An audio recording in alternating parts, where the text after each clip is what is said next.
Julian didn't just remove the ring. He twisted it, grinding the metal against Serena's knuckle until she felt her skin tear. The microphone feedback shrieked through the cathedral like something dying. "I'm not marrying a charity case," he said, and his voice echoed off marble and stained glass, reaching every corner, every pew, every phone that slowly rose to capture her destruction. Serena stood frozen at the altar, her white dress suddenly feeling like a shroud. Around her, 500 people held their breath, waiting to see if she would shatter. At the back of the church, a man in a midnight black suit watched her with eyes that seemed to calculate something she couldn't understand. Korean, sharp-featured, a phoenix tattoo crawling up his neck like it was trying to escape his collar. He didn't look shocked. So he looked like he'd been waiting for this exact moment. Julian dropped the microphone and walked away. Just walked. Like she was nothing. Like 3 years meant nothing. Serena's legs moved before her brain caught up. She ran after him, her bare feet slapping against cold marble, her veil catching on pew edges, her vision swimming with tears and rage and shame. She was almost to the doors when fingers closed around her wrist, firm as a restraint, warm as a brand. Don't. The word was quiet, but absolute. Serena tried to jerk free, but his grip held. Not painful, just immovable. "Let me go," she said, her voice cracking on every syllable. "I have to." "No." The stranger looked down at her, and something in his expression made her breath catch. "You don't chase a man who just humiliated you in front of 500 witnesses. You don't beg him to reconsider destroying you." "Who are you?" Serena demanded, hysteria clawing up her throat. "Why are you—" He released her wrist and turned to face the congregation. Every eye in the cathedral locked onto them. She could hear the click of phone cameras, the whisper of fabric as people leaned forward. The stranger moved past her, walking down the aisle with the kind of grace that made the crowd part without him asking. Serena found herself following, pulled along like she was tethered to him by an invisible wire. He climbed the altar steps. The priest stepped back, his face draining of color. The stranger stood exactly where Julian had stood 2 minutes ago, in that spot still warm with betrayal, and he turned to look at Serena. He extended his hand, palm up, steady as stone. Serena stared at him. Her mind was blank. And this man, this stranger who hadn't even told her his name, was standing at her altar like he owned it, like he'd planned this. "Come here," he said, and something in his voice made her legs move. She walked up the steps on shaking limbs, her bouquet crushed in her fist, and she placed her hand in his. His palm was rough with calluses, his fingers warm, and when they closed around hers, she felt something shift in the air. He turned to face the church, keeping her hand in his, and when he spoke, his voice carried without effort, without strain, like the building itself was amplifying him. "I'll marry her instead." For one suspended moment, nobody moved. The entire cathedral seemed to stop breathing, and then the doors at the back burst open again. But to understand what happened next, you need to know who Sun Ji was. And why Julian's face had just turned the color of ash. The doors didn't just open. They slammed inward with enough force to make the hinges scream. 3 men entered, moving with the synchronized precision of soldiers. Black suits, earpieces, hands resting near their jackets in a way that suggested weapons weren't hypothetical. The congregation sucked in a collective breath, and somewhere near the front, a woman whimpered. Sun Ji didn't even turn around. His hand tightened slightly on Serena's, a reassurance or a warning, she couldn't tell which. The men walked down the aisle, parting the crowd with nothing but their presence, and stopped at the base of the altar. The one in front, older than the others with a scar bisecting his left eyebrow, nodded once to Sun Ji. "Sir, Julian's vehicle is being detained at the east gate. His father is making calls. Let him call God if he wants," Sun Ji said, his voice carrying that same effortless authority.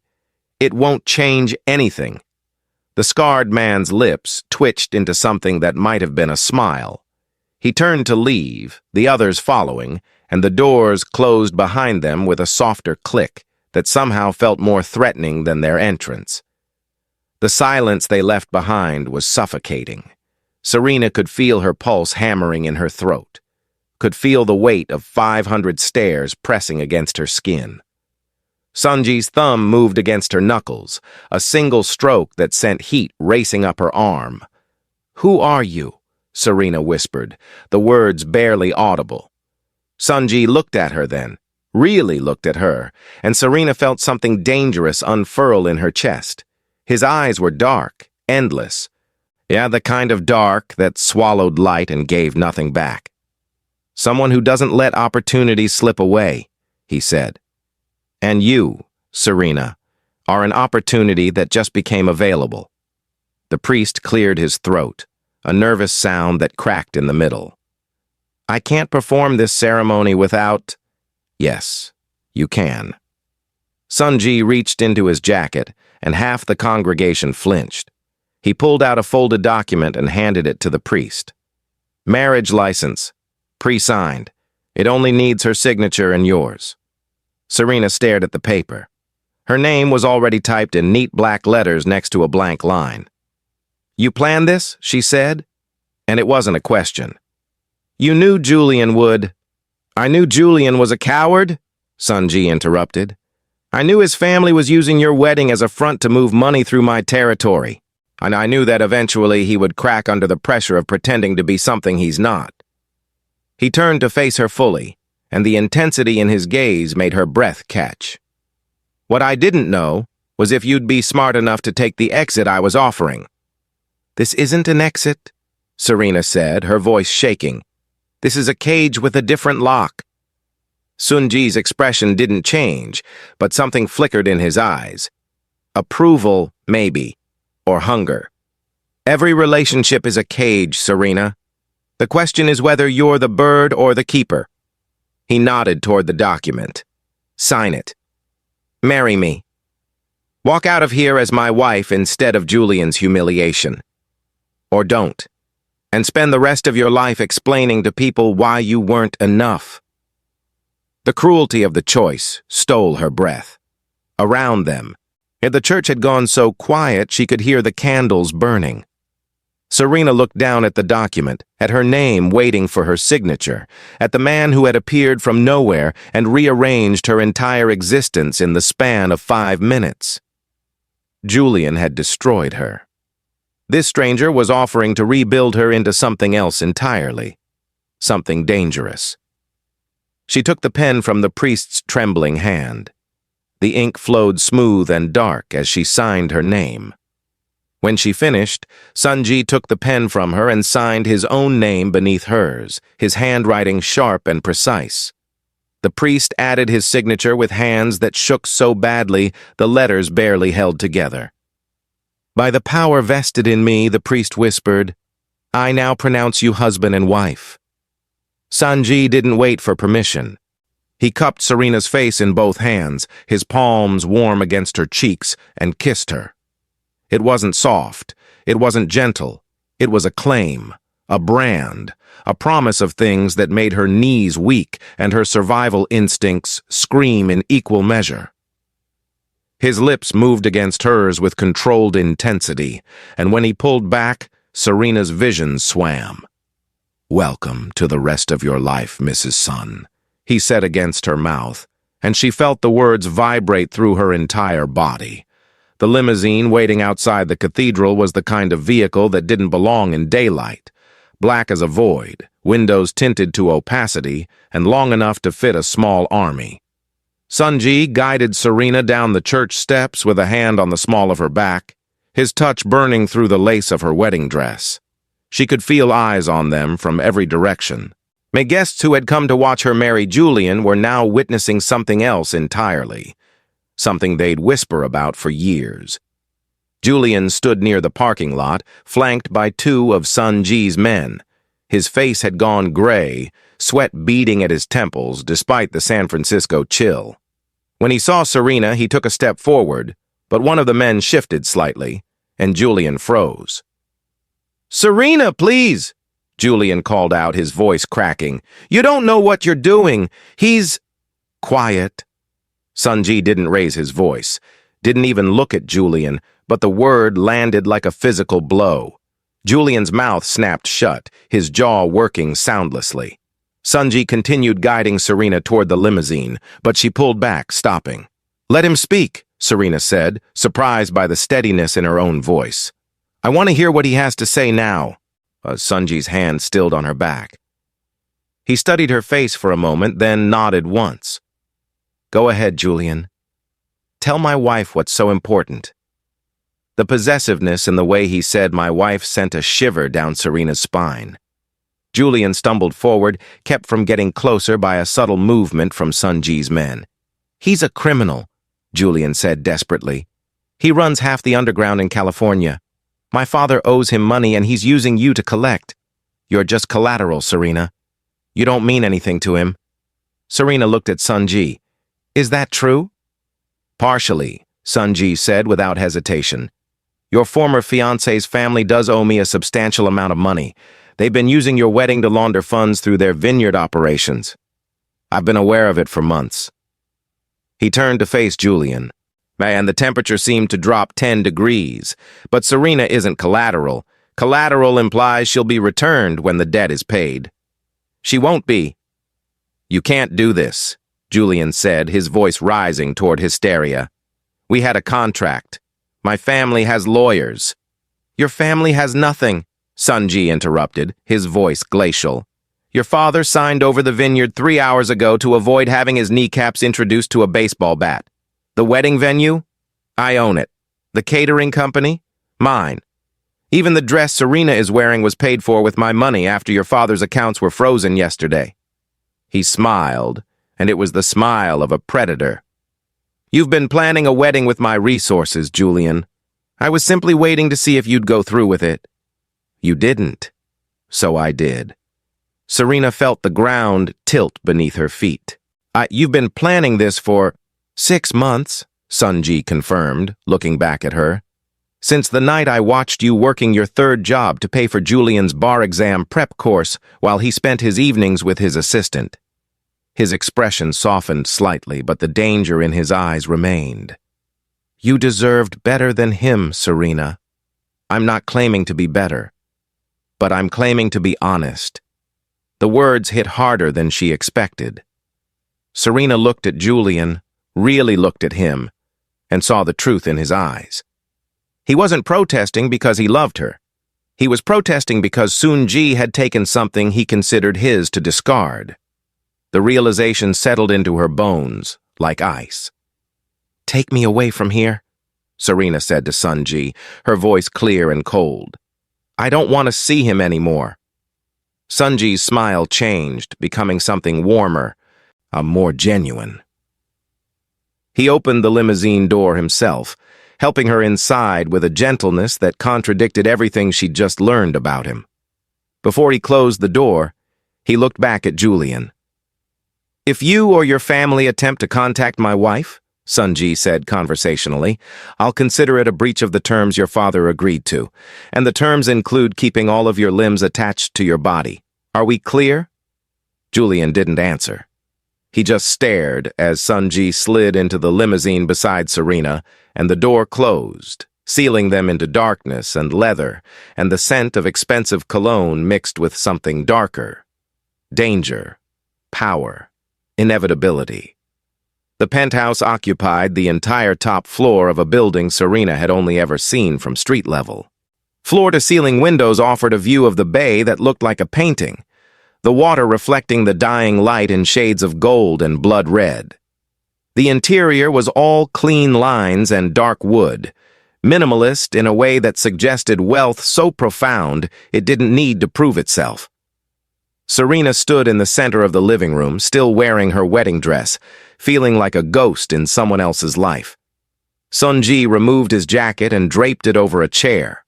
The holster beneath it was impossible to miss, the gun sitting against his ribs like it belonged there. He saw her looking and didn't bother to hide it. "Are you afraid?" he asked, pouring amber liquid into 2 glasses. Serena considered the question. She should be terrified. She'd just married a stranger who openly admitted to being a criminal, and who orchestrated her wedding like a hostile takeover. But the dominant emotion churning through her wasn't fear. It was something more complex, more dangerous. "I don't know what I am," she said honestly. Sunji crossed the room and handed her a glass. Their fingers brushed, and Serena felt electricity arc between them. "That's the most honest thing anyone said to me in months," he said. He gestured toward the windows. "Everything you can see from here, I control in some capacity. The docks, the high-rises, the clubs, the underground markets. People whisper my name like a prayer or a curse depending on which side of my ledger they fall on." "Why are you telling me this?" Serena asked, taking a sip of the whiskey. It burned down her throat, smooth and expensive and absolutely nothing like the cheap wine she and Julian used to share. Because you're my wife," Sunji said simply, "and I don't believe in keeping secrets from my wife. You signed that license. You're part of this now, whether you meant to be or not." He moved closer, and Serena's pulse quickened. "But I'm also telling you this because I'm giving you the same choice I gave you at the altar. There's a bedroom down that hall. It has a suitcase with clothes, cash, and documentation. If you want to leave, you can walk out that door right now. I'll have you driven anywhere in the world you want to go. You'll never see me again." Serena's hand tightened on the glass. "And if I stay?"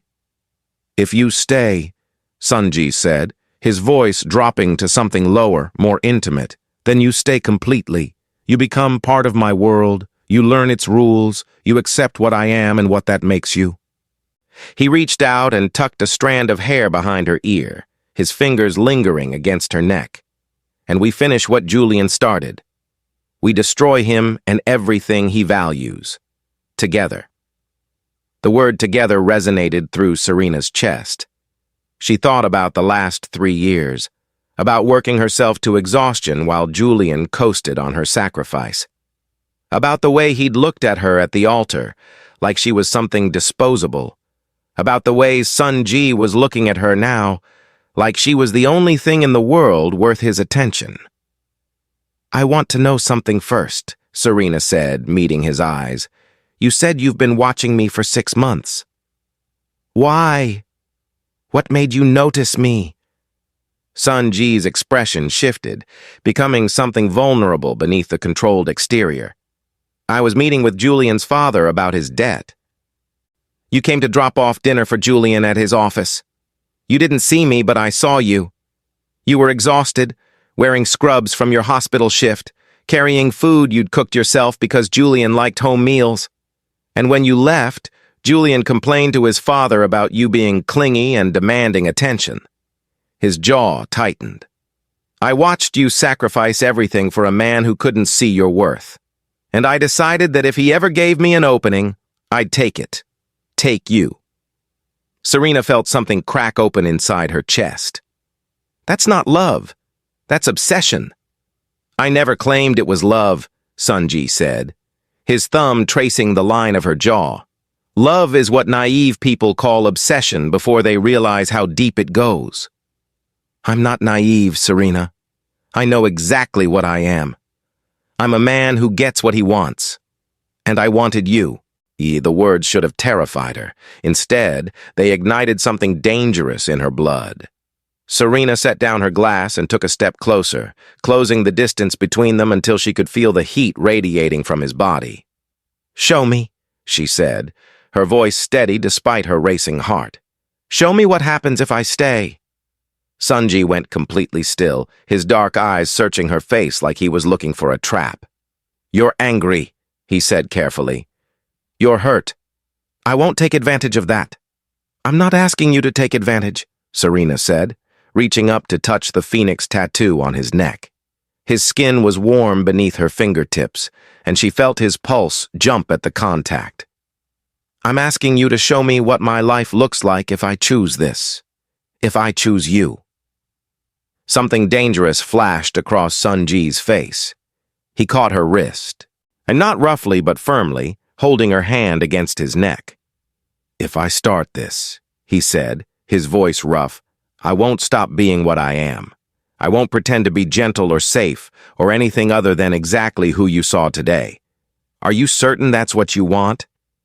Serena thought about Julian walking away, about years of making herself smaller to fit into his life, about the relief she'd felt when Sunji's hand had stopped her from chasing her own destruction.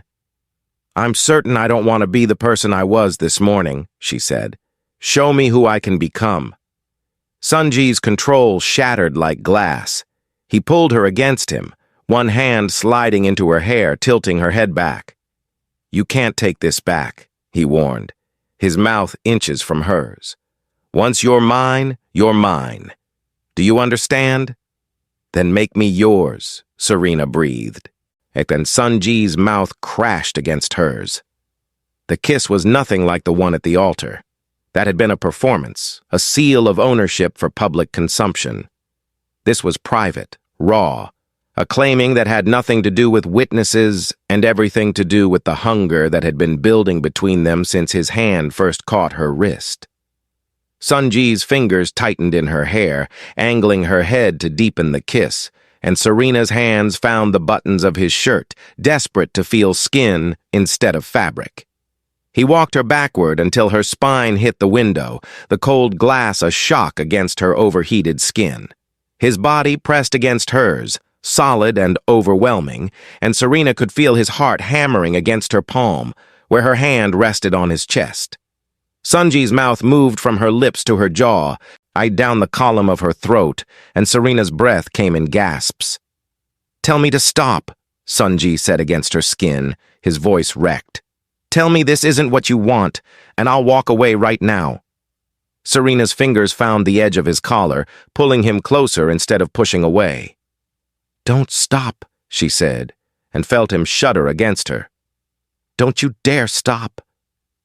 Sunji's hands found the zipper of her wedding dress, and the sound of it lowering seemed impossibly loud in the quiet penthouse. The fabric loosened, and cool air hit Serena's bare shoulders.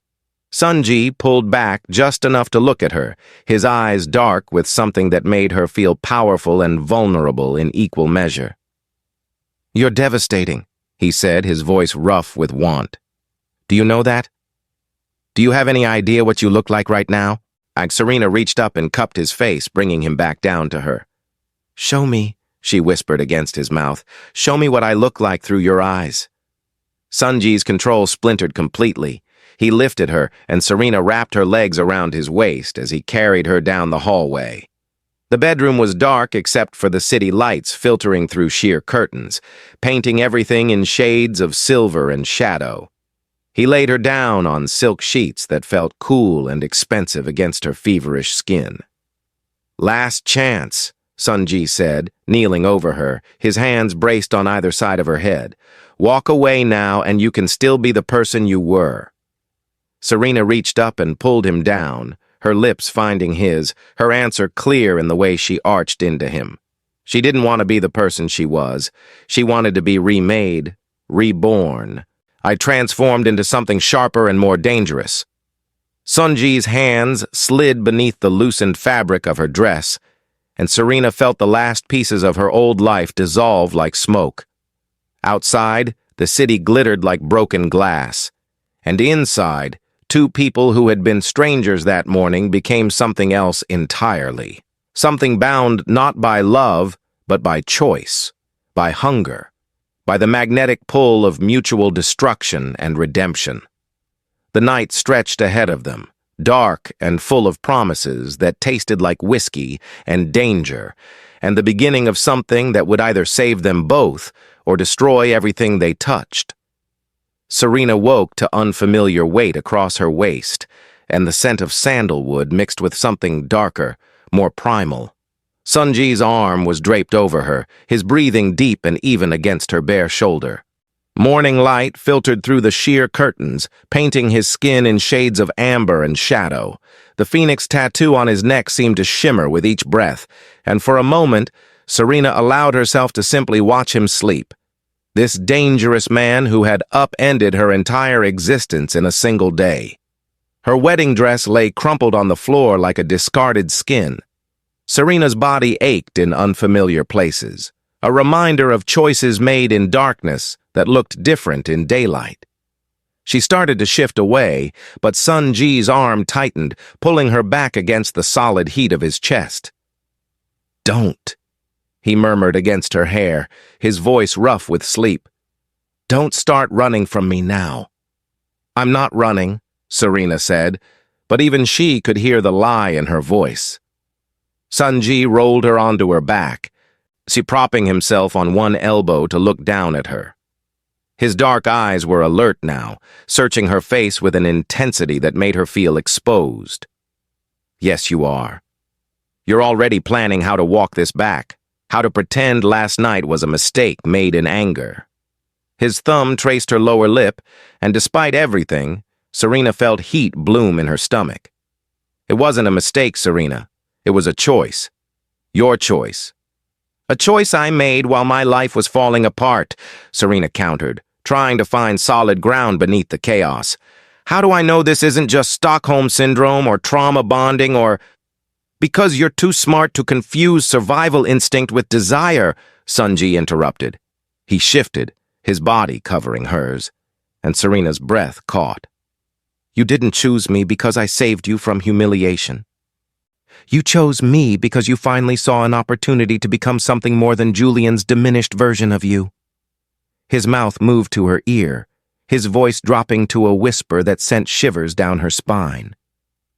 "You chose me because you recognized the hunger in me, because you have the same hunger." Before Serena could respond, Sun Ji's phone buzzed on the nightstand, shattering the intimate cocoon they'd built. He reached for it, his expression shifting from intimate to lethal in the space of a heartbeat.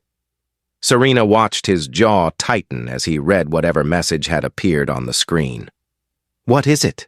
she asked, pulling the sheet up to cover herself. Sun Ji sat up, the muscles in his back flexing as he typed a response.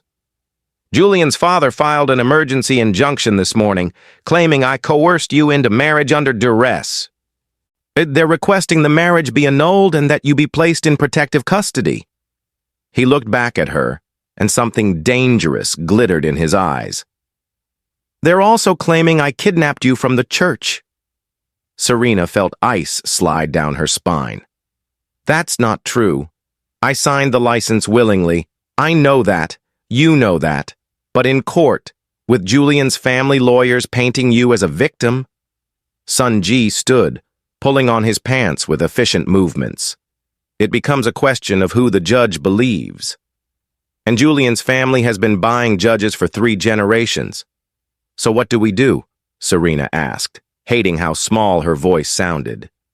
Sun Ji turned to look at her, and the predatory smile that crossed his face made her pulse quicken. "We give them exactly what they're asking for. We put you in front of a judge." He crossed back to the bed, cupping her face in both hands. "But first, I need to know something. When that judge asks if I coerced you, if I forced you into this marriage, what are you going to say?"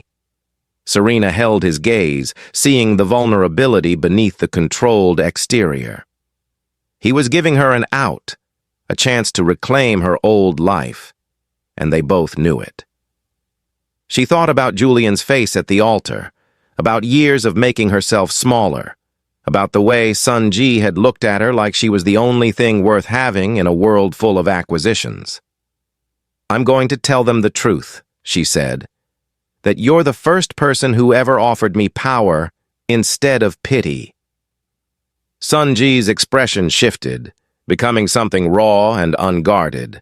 He kissed her, deep and claiming, and when he pulled back, Serena could see the possessiveness written clearly in his eyes.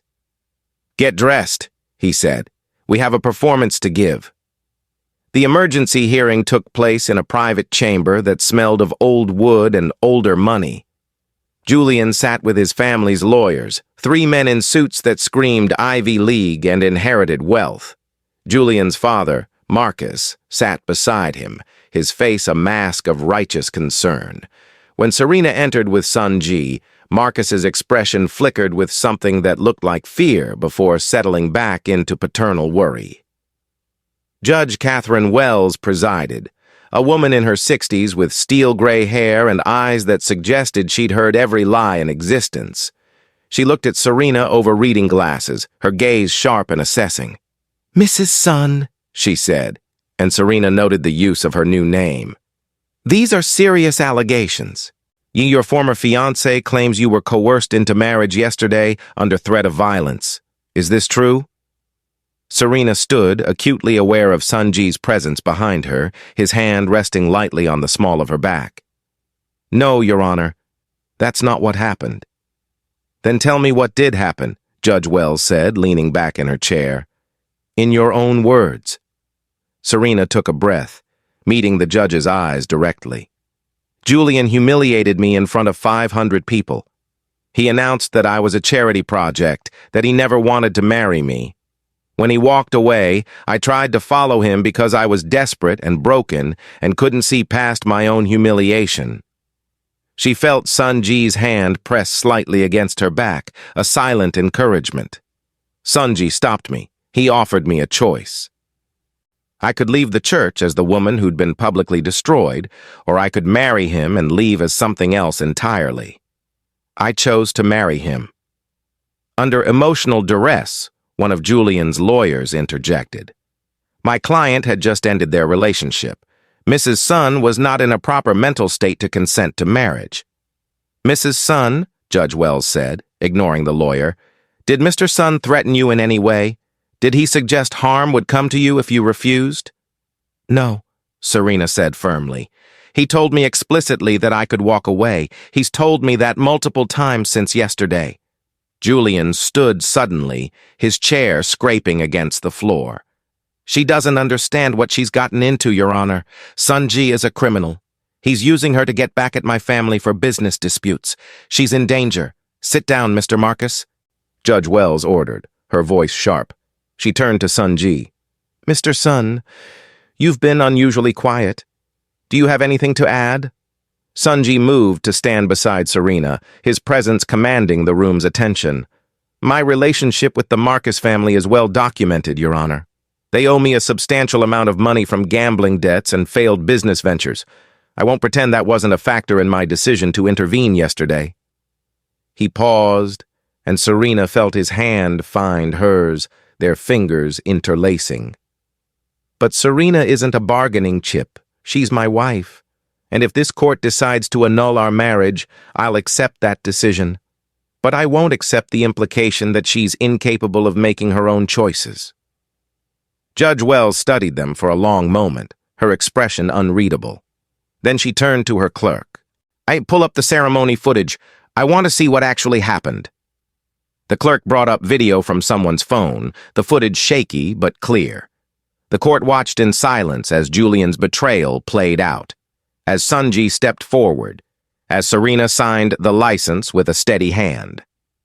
When the video ended, Judge Wells removed her glasses and cleaned them slowly. "Mr. Marcus," she said to Julian's father, "your son is clearly visible in this footage abandoning his fiancée at the altar." The young lady then signed a legal marriage license of her own free will. "I see no evidence of coercion."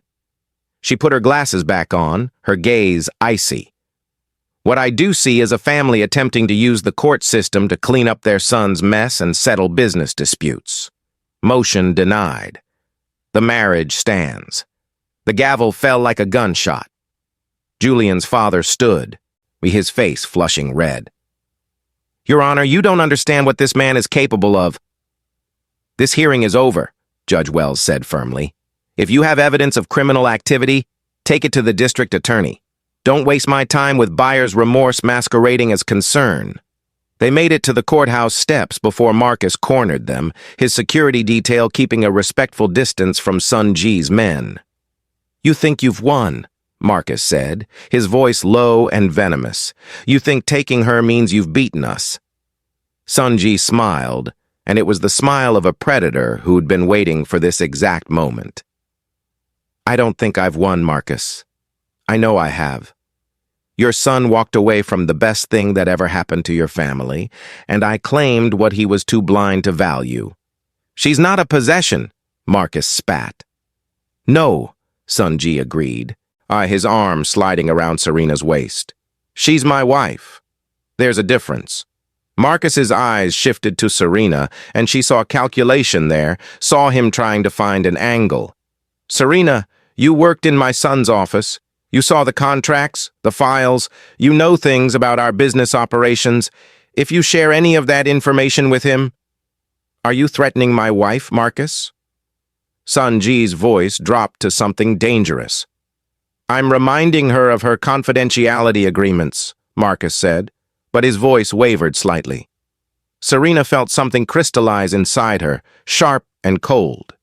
She stepped forward, out of Sunji's protective embrace, and Marcus actually took a step back.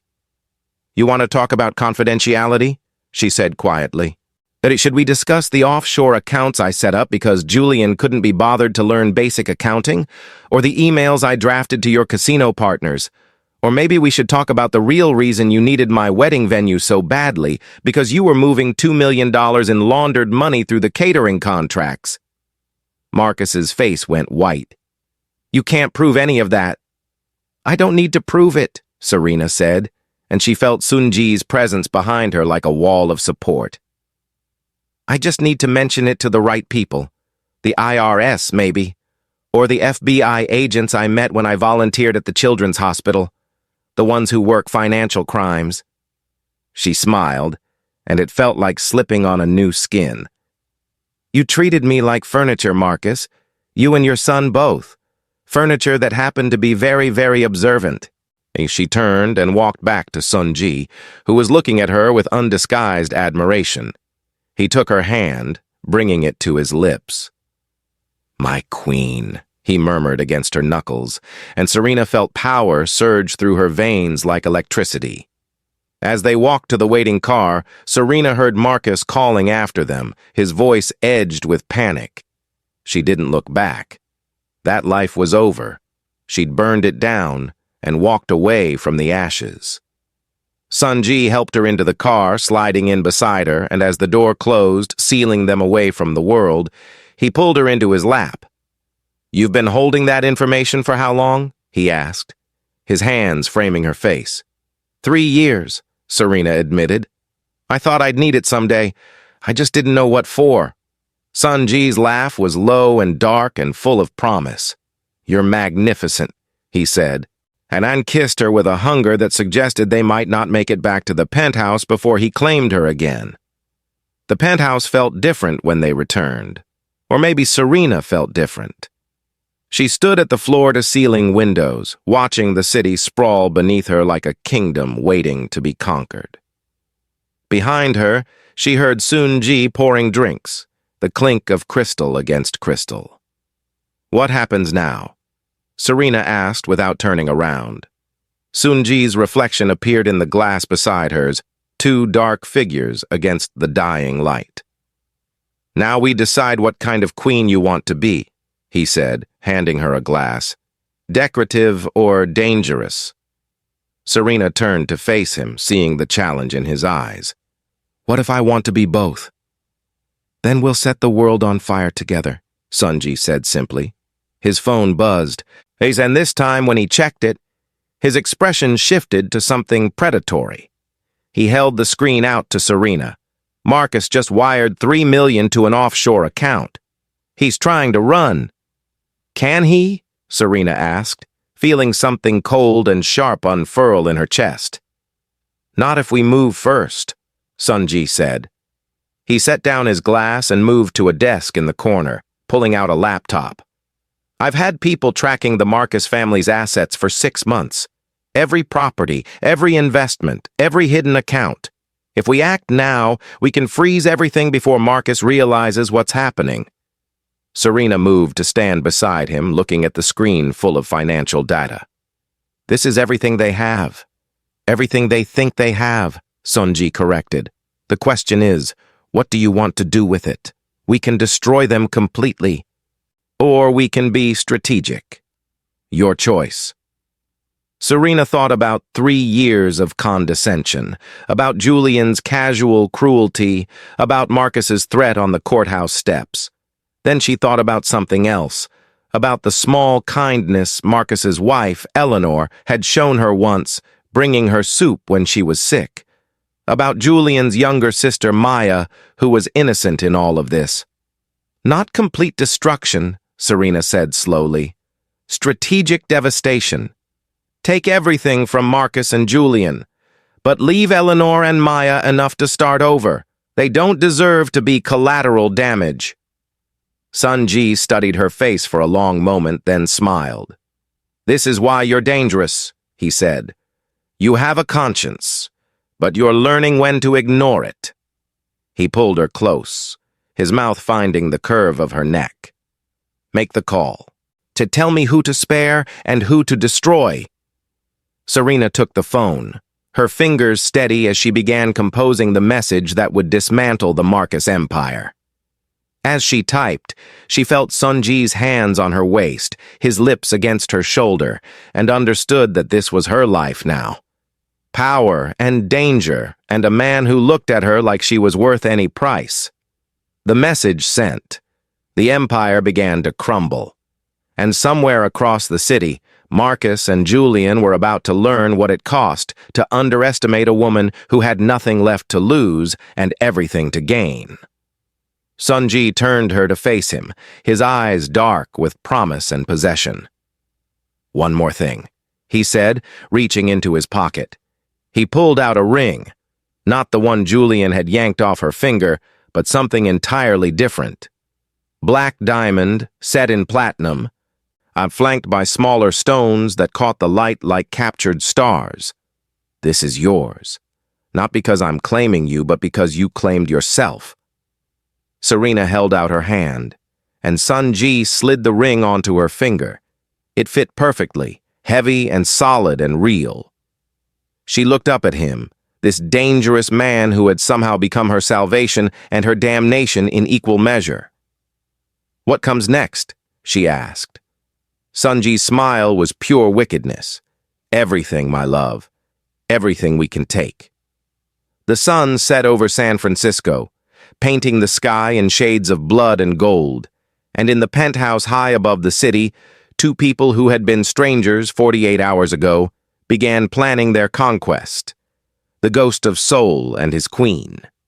The world didn't know it yet. But it was about to learn what happened when you gave a woman with nothing left to lose the keys to a kingdom. And somewhere in the distance, a phone rang. Marcus's voice, frantic and broken, begging for mercy that would never come.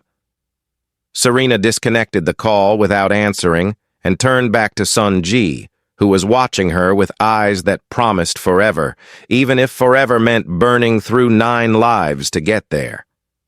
Ready for the next chapter? He asked. Serena kissed him, tasting danger and desire and the future they were about to create. I've been ready my whole life, she said. I just didn't know it until yesterday. If you're ready to see what Serena and Sun-Ji do with their new power, drop a comment with the city you're watching from. And hit that subscribe button because part 2 is going to shake everything you thought you knew about this story. Trust me. What comes next will make this wedding day look like the prologue. The real game is just beginning, and you don't want to miss what happens when a queen learns to use her crown as a weapon.